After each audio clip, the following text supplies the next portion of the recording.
Everybody, so today I just want to focus on the novices and those that have never dealt with a lot of the things around the house. First thing I want to do is to encourage you, if you've never done any DIY projects around the house, I encourage you to do so.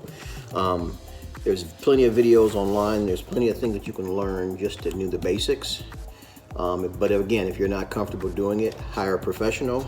I, by no means, am a professional. I have just been doing this for over 20 years now, and I'm pretty comfortable with the things to do around the house. So this is for you that don't have a lot of knowledge about water supply lines and how things are connected. So every house has water coming to it. You have your supply from at the street, then you have your house, and then you have everything in the house. So once the water gets into the house, it splits off to the different bathrooms, sinks, and things of that nature. So what these are called your supply lines. Now they come in a lot of different sizes and they come in a lot of different lengths. The standard setting in a home is typically 1/2 inch. This would typically go underneath your faucet. So for example, let's say you bought an actual faucet kit for your sink, you know, where you turn the water on and you turn the handles. Underneath the sink, that's where this end would connect, your 1/2 inch. The other side, which is your 3/8 fitting, and as I said, you can see here, when you buy these, they typically are marked to let you know what it is. You have 1/2 inch, then you have your 3/8 compression. So what I recommend people to do is, if you've never done this before, once you get the water shut off, make sure you shut it off before you try to disconnect this. And use a wrench to undo these. And then once you get it off, what I would recommend is you take this to the plumbing store or the big box store just to make sure that you get the right one, because there's a lot of different configurations and there's a lot of different sizes. This is standard, but again, the one thing you don't want to do, like for me living out in the country, it's a 45-minute drive to the closest box store. So I need to make sure I get it right before I drive all the way there and then drive all the way back realizing I have the wrong thing. So what I recommend people to do is to go to your hardware store or their box store, take the hose with you so that the associate in the store can actually help you pick out which one you need. And like I said before, they come in different lengths. So just be mindful of that. I always tend to get the longer ones because I'd rather have more than less. I had a toilet one time, and when the way it was installed, I had to buy a special one that was super long because the supply line was on the opposite side of the toilet and I could not find one long enough to fit.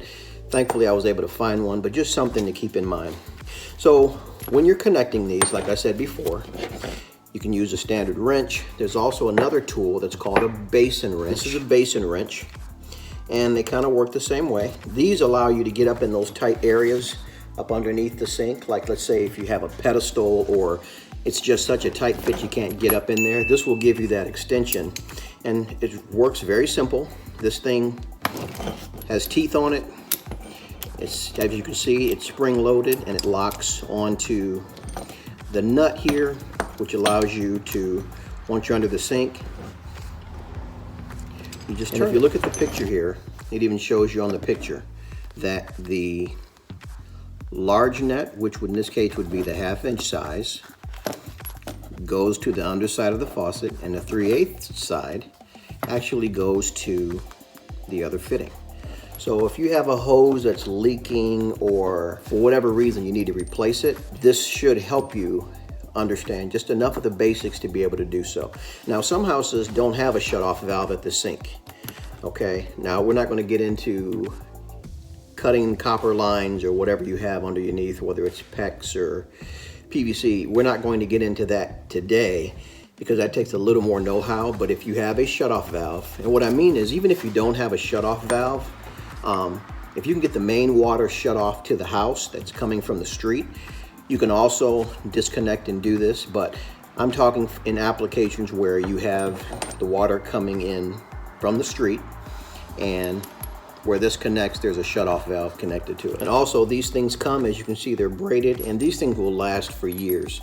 Now when it talks about the compression fittings, basically what that means is the way this is designed on the inside of the nut here, it's designed so that when it fits down over the shutoff valve, when you screw it on, that compression fitting causes a compression, so to speak, to where it actually seals this so you don't have any water leaks.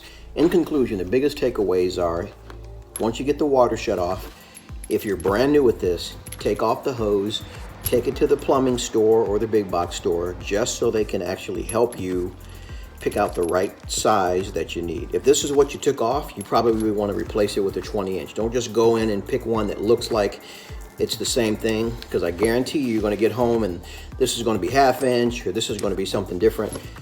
So just little simple tips that you can do to make sure that you pick the right one, because you don't want to be running back and forth to the store because you keep buying the wrong thing.